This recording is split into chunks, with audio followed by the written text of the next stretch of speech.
বা নিজের মনে যদি রোজার হালাতে বিবির সাথে মিলন করে লাই, তাহলে কিন্তু ওই জায়গাতে গুনাহ হয়ে গেল। আর সেই গুনাহ মাফ করতে হবে। রোজা তো করতে হবে পরে, এবার এই গুনাহটা মাফ করতে গেলে 3খানা জরিমানা। 1 নম্বর গোলাম আজাদ করো, গোলাম তো এখন এই জামানাতে পাওয়া যায় না, ওইটাকে বাদ দিয়ে দেন। 2 নম্বরে রোজা 2 মাস রোজা করতে হবে, তাহলে গুনাহটা মাফ হবে। আর যদি এটাও না পারেন তো 60টা মিসকিনকে আপনাকে খানা খাওয়াইতে হবে, তাহলে আল্লাহ আপনার গুনাহকে মাফ করবেন। একটা শিখে নিলেন।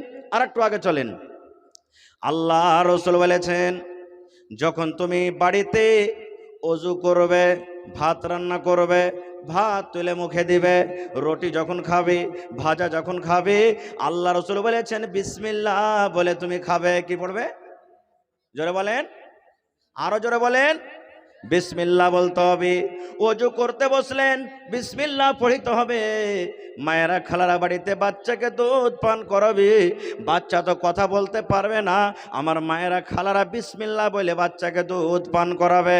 মায়েরা ভাত রান্নে বসবে, বাড়িতে বিসমিল্লাহ বলবে। রুটি বানাইতে বসবে, বিসমিল্লাহ বলবে। মায়েরা খালারা বাড়িতে তরকারি কাটতে বসবে, বিসমিল্লাহ বলবে। আল্লাহ রাসূল বলেছেন, উম্মত রে, নর হোক কিংবা নারী হোক, যখন বাড়িতে ওযু করতে বসবে নামাজের জন্য, তখন বিসমিল্লাহ বলতে হবে। আর যখন লেখাপড়া করতে বসবে, তখন গোটা বিসমিল্লাহির রহমানির রহিম পড়িতে হবে। দুনিয়ার সব কাজে বিসমিল্লাহ, আর লেখাপড়া করতে বসবেন তখন কিন্তু শুধু বিসমিল্লাহির রহমানির রহিম পড়িতে হবে। কত ভাইকে দেখবেন ওযু করতে বসবে, একবারে খুব হাইন ঠেকেরা কইবে বিসমিল্লাহির রহমানির রহিম। জি না, শুধু বিসমিল্লাহ পড়বেন। লেখা পড়তে করতে গিয়ে বিসমিল্লাহির রহমানির পড়তেন। এর প্রমাণ একটা হাদিস কোরআন থেকে আপনারাকে বলি। সুলেমান নবীর নাম শুনেছেন আপনারা? নাম শুনেছেন? জোরে বলেন না, নাম শুনেছেন? জি। সুলেমান নবীকে আল্লাহ তাবারক ওয়া তাআলা এত পাওয়ার দিয়েছিলেন, পাখি, এই যে পাখি, ছাগল, বকরি, বিচ্ছু, পোকা, পাখি, দুনিয়াতে যত কিছু জীবজন্তু সবারই ভাষা বুঝতে পারেন। আজকে ছাগল ম্যাঁ করে ভেঁবাই নাকি? আমরা মনে করি ভ্যাঁ করে ভেঁবাইলে। মুরগা থেকে কুকুড়ু করে বাঁক দেয় নাকি? হ্যাঁ। তো ওই ভাষাতে কি বলছে? ভোরবেলাতে দেখবেন সারককে কুচুর মুচুর করে কথা বলে না? আমরা হয়তো বলছি যে এটা এর ভাষা, কিন্তু সুলেমান নবী জানতে পারতেন কি বলছে। লম্বা ঘটনা, ছোট্ট করে বাস 1-2 মিনিটে বলছি, পারছি, আমার হাতে চলে এসছে ভাই। তো সুলেমান নবী লাই লস্করকে নিয়ে চলে যাচ্ছেন, একদিন দোয়া করবেন, কাহাত সালি পড়ে গেছে, দোয়া করবেন আল্লাহর কাছে যে আল্লাহ তুমি মেঘ দাও, পানি দাও, চলে যাচ্ছেন। কোরআনে একটা সূরা আছে সূরাতুন নামাল, কোরআনে একটা সূরা আছে সূরাতুন, জোরে বলেন সূরাতুন নামাল। নামালাতুন মানে চিউটি, পিপিলিকা, পিঁপড়া যাকে আমরা বলি। ওই কথা, ওই কোরআনে পিঁপড়ার একটা ঘটনা আছে, কথা আছে, এই জন্য আল্লাহ সূরাটার নাম সূরাতুন নামাল দিয়েছেন। তো সুলেমান নবী লাইলাস করলে চলেছেন, একদিন যেতে আছেন। এবার ধরেন হাজার লাখের হিসাবে জামাত দিচ্ছে। আচ্ছা বলেন, আমরা যখন রাস্তাতে হাঁটছি, জালসা শুনতে এসেছি, জালসা শুনতে যাচ্ছি, মসজিদে যাচ্ছি, বাড়ি যাচ্ছি, বাজার যাচ্ছি, তো আমরা পোক পাখালি, জীব জন্তু, ছাগল বকরি, মানুষজন বাঁচিয়ে চলি, কিন্তু কোনোদিন পিঁপড়ায় বাঁচিয়ে চলেছি? এই গাড়িখানটা ভালো করে সিটে মারবে না পিঁপড়াটা ডলে যাবে, এরকম বলেছি? হ্যাঁ না বলেন, বলেছি? কোনোদিন বলিনি আমরা। তো সুলেমান নবী চলে যাচ্ছেন, আর এক পিপিলিকা, পিঁপড়ার যে সর্দার, মালিক, মুখিয়া, নেতা যে আছে, ও অন্য পিঁপড়ারাকে বলছেন, রে পিঁপড়ার দল, তাড়াতাড়ি করে তো সান্ধ্যা, খালের ভিতরে সান্ধ্যা, না হলে সুলেমান নবী ওর লস্কর যে আসছে না, বেখেয়ালিতে থাকবে আর তোরাকে কুচিলে চলে যাবে। পিঁপড়ার কথাটা সত্য না মিথ্যা? জোরে বলেন, পিঁপড়ার কথাটা সত্য না মিথ্যা? কোরআনের কথা বলছে, কোনো মিথ্যা নয়। পিঁপড়াটা কি বলছে নিজের কমকে, পিঁপড়ার জামাত, পিঁপড়ার দল, তাড়াতাড়ি করে নিজের খালে তোরা ঢুক, না তো সুলেমান নবী ওর কম আসছেন, একবারে বেখেয়ালি থাকবে, কুচিলে চলে যাবে, তোমরাকে কিচ্ছু খুঁজে পাওয়া যাবে না। সুলেমান নবী মুচকি মেরে হেসে বলছেন, এই দাঁড়াও, আর আগে বেড়বে না, খবরদার কেউ আগে বেড়বে না খো। ওখানে দাঁড়িয়ে গেলেন, কারণ ওই পিপিলিকার কথা বুঝে নিলেন সুলেমান নবী বুঝে নিলেন যে আমাকে দেখে কত ভয় পেয়েছে তারা, আমার কমকে দেখে, আমার সৈনিককে দেখে, যে নিজের কমকে বলছে তোরা খালে ঢুক না তো ডুবে যাবি, শেষ কথা আমি ওদিকে যাবো না খো। এবারে সুলেমান নবী হাজিরি নিতে শুরু করলেন। আজকে মাদ্রাসাতে, স্কুলে যখন ছেলেমেয়েরা পড়ালেখা করে, মাস্টার মাওলানারা মৌলভী সাহেবের হাজিরি লেখিলেন না বাচ্চার খেয়ে।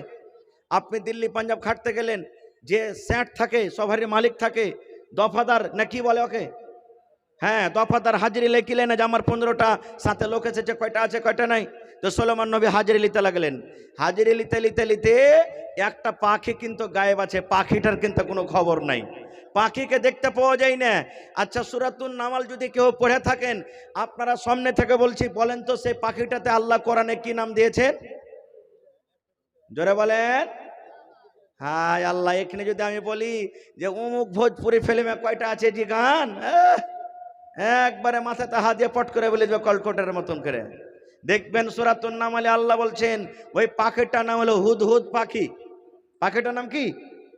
জোরে বলেন, শিখেলেন পাখিটার নাম কি? হ্যাঁ, যারা বুড়া বুজুর্গ আপনারা শিখেলেন। এটাকে সওয়াল হলো, কোনো বেটা ছেলেকে দেখতে যাবে না, এই পড়ালেখা করেছি, কোরআন পড়েছে না তো? হ্যাঁ, কোরআনের ভিতরে কোন একটা পাখির নাম আছে বলো তো সূরাতুন নামালে? হ্যাঁ, হুদহুদ পাখির নাম। হুদহুদ পাখিকে কিন্তু দেখতে পাওয়া যায় না। যখন পাখি নজর আসে না, এবার সুলাইমান নবী বলছেন, কই হুদহুদ পাখি, পাখি তুই কোথায় গেলি রে, পাখি তুই কোথায় গেলি, আমাকে তুই বলে গেলি না। হুদহুদ পাখি কই, কোথায় চলে গেল? এবার সুলাইমান নবী কসম খেয়ে বলছেন, এরা হুদহুদ পাখি তুই শুনেলে, যদি তুই ভালো খবর আমার কাছে আনতে পারলে তোকে রেহাই করব, যদি ভালো মতন সত্য খবর যদি আমার কাছে আনতে পারিস তোকে ছেড়ে দেব, আর যদি তুই ভালো খবর আমার কাছে আনতে না পারিস তাহলে তুই আমাকে ফাঁকি দিলে, আর ফাঁকি দেওয়ার সাজা তোকে আমি খুব কঠোর সাজা দেব, আর না তো তোকে দুনিয়া থেকে আমি বিদায় করে দেব, তোকে কাতাল করে দেব। বলছে পাখি তুই কোন জায়গাতে আছিস শুন, ভালো মতন যদি খবর আনতে পারিস তো ঠিক আছে, আর যদি ভালো খবর আনতে না পারিস, বাহানা দিস, আমাকে ফাঁকে দিস, তাহলে তোকে আমি কঠোর সাজা দিব, আর না হলে তোকে জবাই করে দিব। একবারে সুলাইমান নবী বলে দিলেন। এই করতে করতে হুদহুদ পাখি এসে হাজির হয়ে গেল, মজলিসে হাজির হয়ে গেল।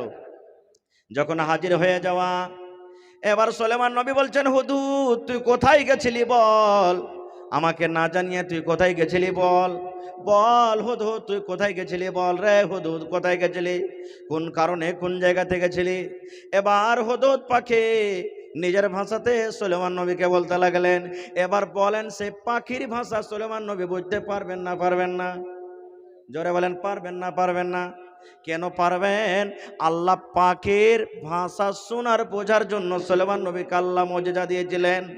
এইবারে পাখি বলতে লাগলো, সুলাইমান নবী আমি আপনার রাজ্য আপনার দেশ থেকে অনেক দূরে একটা দেশ আছে মুলকে সাবা, সাবা দেশে আমি চলে গেলাম।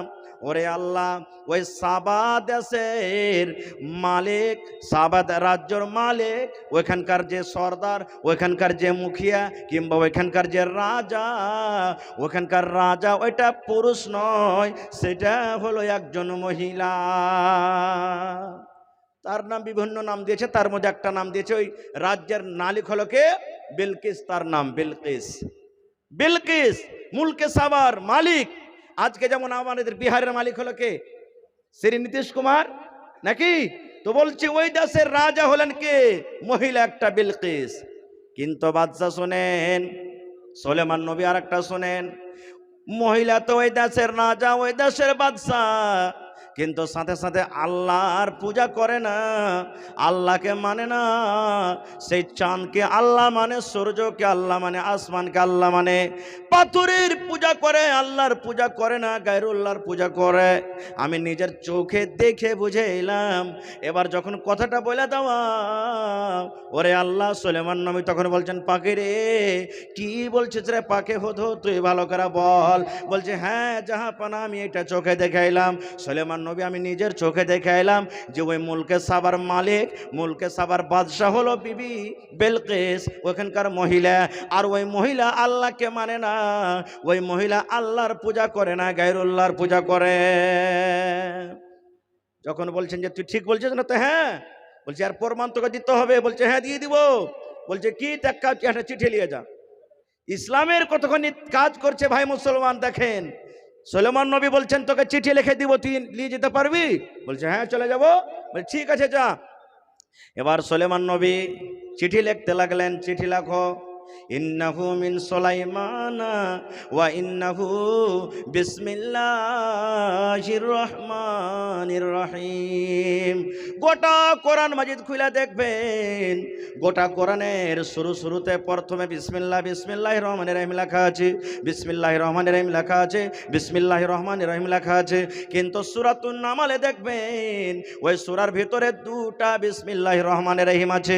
একটা কোরআনের শুরুতে বিসমিল্লাহির রহমানির রহিম আছে, আর একটা ওই যে সুলাইমান নবী বেলকেসকে চিঠি লিখেছিলেন, ওই বেলকেসকে চিঠি লেখার শুরুতে বিসমিল্লাহির রহমানির রহিম লেখা আছে। এই জন্য কোরআনে ওই সূরাতুন নামালের ভিতরে একটা বিসমিল্লাহ আপনি পাবেন, মানে সূরাতুন নামালে দুটা বিসমিল্লাহ লেখা আছে। ওদিকে আমি আর যাব না, মেলায় ঘটনাটা লম্বা আছে, আল্লাহ বাচ্চারাকে ইনশাল্লাহ কোনোদিন বলবো।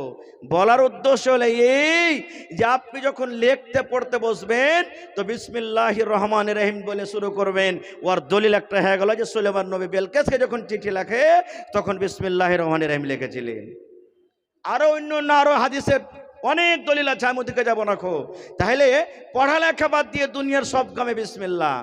এবার বলবেন হাজি মৌলানা চা খাইতে বসেছি, এই একটা চা দে রে ঝড়ু, একটা চা দে, লালটুর একটা চা দে। চা আপনি দিয়েছে, বাস বিসমিল্লাহ বলেন নে, খাইতে শুরু করে দিয়েছেন, আধখানি শেষ। আরে পানি দে তো হালেমার মা, পানি দে তো রে। পানি পান করতে করতে আধ গিলাস শেষ, বিসমিল্লাহ বলতে ভুলে গেছেন। ভাত খেতে বসেছেন, ভাত খেতে আপনি বিসমিল্লাহ ভুলে গেছেন। এবার কি করবেন? এবার যদি বিসমিল্লাহ না বলে শুরু করে থাকেন তাহলে আপনার হালাত অবস্থা কি জানেন? আল্লাহর নবী বলেছেন, আমার উম্মতের দল তোমরা শুনে নাও, যখন তুমি খেতে বসলে বিসমিল্লাহ বলে তুমি শুরু করবে। ভাত খাবে, রুটি খাবে, ছাতু খাবে, দুধ খাবে, বিসমিল্লাহ বলে শুরু করো।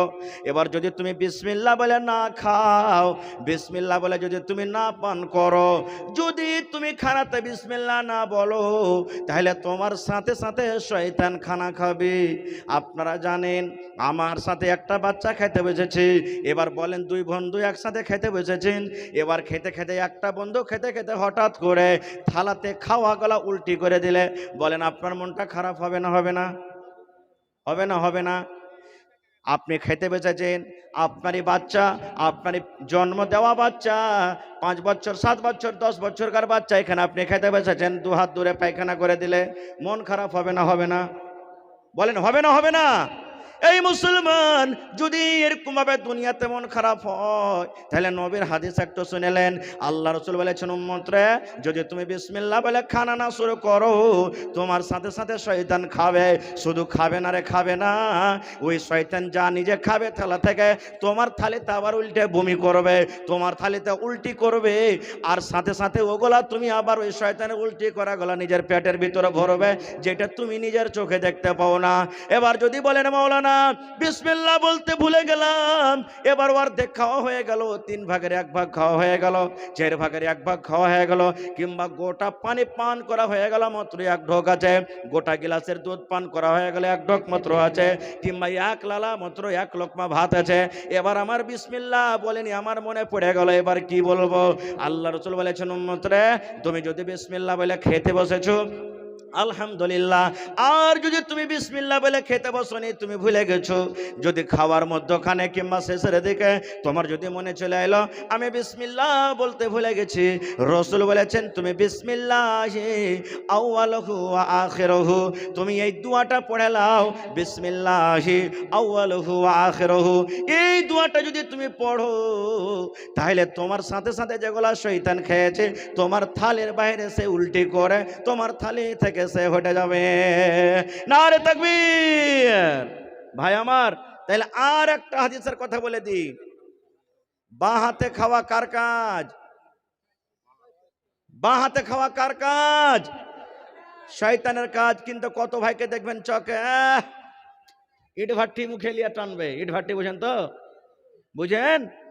বিড়ি সিগারেট, হ্যাঁ, মুখ দিয়ে টানবে, একবারে ধঁ ধঁ ধঁ ধঁ করে বাড়াইবে। এক তো বিড়ি সিগারেট খাওয়া জানতে পারছেন শরীয়ত বিরোধী কাজ, হারাম, ওপর থেকে বাঁ হাতে খাইবে, আরো হারাম। কত ভাইকে দেখবেন স্টাইল করে চা যে খাইবে ডাইন হাতে চা খাইবে না, বাঁ হাতে খাইছে চা। এগুলা শয়তানের কাজ ভাই। বলার আশা ছিল যে ইনশাল্লাহ বলবো, কিন্তু ভাই আমাকে একটু লাইনটা এখানে ক্রসিং করতে হবে, আল্লাহ বাচ্চা রাখে, ইনশাল্লাহ বেছে নিয়ে কোনোদিন আলোচনা করব। তবে ভাই আজকে অনেক কথা আপনারা শুনতে পাইলেন। আজকে এই মাদ্রাসাতে আপনার ছেলেরা আপনার মেয়েরা পড়িতে আসছে, তারা দিন শিখছে, দুনিয়া শিখছে। আজকে যদি মাদ্রাসাটা না থাকতো আপনারা জালসা শুনতে আসতেন? জালসা হয়তো মাদ্রাসাতে জীবনে হয়তো না খো। আর জালসা না হলে আপনারা এতটি কথা শুনতে পেতেন না, না আমি এতটি কথা আপনাদের সামনে বলতে পেতাম না, আমার ভাইয়েরা নানারা এসেছেন তারাও আপনার সামনে কোনো কথা বলতো। তো ভাই আমার, আজকে এই মাদ্রাসা চালাইতে গেলে এই মাদ্রাসার সরকার, মাদ্রাসার মালিক, মাদ্রাসার গার্জিয়ান হলেন আপনারা। এই মাদ্রাসাতে সরকারি কোনো মদত, সরকারি কোনো সহযোগিতা আসে না। তো ভাই আমি আপনাদের আর সময় নিব না, কমিটির লোককে বলবো মা খালারকে পিন্ডালে চাদর দিয়ে পাঠান তাড়াতাড়ি করে, মা খালারকে পিন্ডালে চাদর দিয়ে পাঠান তাড়াতাড়ি করে। এবং আজকে 1 টাকা দেবেন, 1 টাকা নিব এই মাদ্রাসার জন্য। দেখি কোনো আল্লাহর বান্দা আছেন, একটা লোক 20,000 টাকা দিতে পারবেন, একটা লোক 15,000 টাকা দিতে পারবেন, কোন এই মাদ্রাসার জন্য একটা লোক আছেন 10,000 দিতে পারবেন, এবং 5টা লোক 10টা লোক আমি দেখব 5,000 5,000 5,000 করে দিতে পারবেন। এবং 30 পারা কোরআন 1,000 2,000 1,000 2,000 করে দেখি কোন আল্লাহর বান্দা আছেন 30 জন দিতে পারবেন। তা আসেন তো দেখি সর্বপ্রথম। কোনো আমার ভাই, কোনো আমার মা, কোনো আমার খালা, কোনো আমার দাদি নানি এমন আছেন আজকে এই বাড়িঘাট মাদ্রাসার জন্য 10,000 টাকা একটা লোক দিতে পারবেন, 5,000 টাকা একটা লোক দিতে পারবেন। এবং 30 জনের কাছে আমি আবদার করেছি আজকে এই মাদ্রাসার জন্য 1,000 2,000 1,000 2,000 500 এবং তারপরে 100 200 100 10 20 যে যা পারবেন আপনারা আল্লাহর হস্তে চটচট চটচট করে আপনারা দিয়ে দেন। কারণ এই এলাকাতে যত এবারে জলসা হলে এই বছরে আল্লাহর রহমতে মানুষ ছোট হোক বড় হোক, নর হোক নারী হোক, সবাই মন খুলে ওয়াজ শুনেছেন আর আল্লাহর রহমতে মন খুলে দানও করেছেন। আজকে এই বাড়িঘাট মাদ্রাসাতে দেখছি আপনারা কতটুকু দান করতে পারছেন, সাহায্য করতে পারছেন। আপনি দুনিয়া থেকে চলে যাবেন, এই মাদ্রাসা কায়েম থাকবে যতদিন বাচ্চারা মাদ্রাসাতে পড়ালেখা করবে। এই নেকিটা আপনার কবরে আল্লাহ রাব্বুল আলামিন অনলাইন পৌঁছাতে থাকবেন, যেতে থাকবে। মায়েরা খালারা, আজকে আপনাদের পিন্ডালে চাদর নিয়ে গেছে মনে হয়, চাদর ভর্তি করে করে দান দেন। কারণ মা খালারা খুব মন দিয়ে দিয়ে বেশি বেশি করে দান করে। আংটি, গলার হার, পার পায়াল, নাকের কানের, তারপরে দেখি মেলা জায়গাতে মায়েরা খালারা জাল সাথে ছাগল দান করেছে। আজকে আমার এই বাড়িঘাট এলাকাতে কোনো মা খালা দাদি এমন আছেন যে একটা ছাগল গালা দান করতে পারবেন? আচ্ছা, একজন 500 টাকা দিলেন, মাশাআল্লাহ, মা বাবার জন্য। ভাই 30 জন আমি চেয়েছি 1,000 2,000 করে। তাহলে যে ভাই মা বাবার জন্য 500 দিলেন, ওই ভাইয়ের কাছে একটু আবদার যে আর 500 টাকা দিতে পারবেন না? কে দিলেন প্রথম দান? বিসমিল্লাহ, কে করেছেন? ওই নানাকে আমি বলবো, ওই দাদুকে আমি বলবো, মা বাপ কবরে চলে গেছেন তার জন্য 500 দিয়েছেন। 30টা কলম আমি চেয়েছি 1,000 2,000 করে। দেখি ওই দাদুকে বলবো আর 500 টাকা যদি পারেন তা আপনি দিয়ে 1,000 টাকা পুরিয়ে দেন প্রথম পাড়ার কোরআন মাজিদের দাম। একটু জোরে বলেন নারে তাকবীর। মাশাআল্লাহ, ভালো আছেন? আপনার নাম কি? আতাউর রহমান। মাশাআল্লাহ। আর 500 টাকা পারবেন না দিতে এক পাড়া কোরআন মাজিদের দাম? মাশাআল্লাহ, নারে তাকবীর। মাশাআল্লাহ। তাহলে 29 কলম ভাই। আর 29 জন দেখি কোন আল্লাহর বান্দা আছেন। মাশাআল্লাহ। দাদা দাদির নামে কি আপনার নাম? আখতার আলম। মাশাআল্লাহ, সালাম করি আইছেন। মাশাআল্লাহ। আর 500 পারবেন না? 2 পারা কোরআনের দাম হয়ে যাবে, দেন আল্লাহর হস্তে। মাশাআল্লাহ, নারে তাকবীর। লেখেন না কে?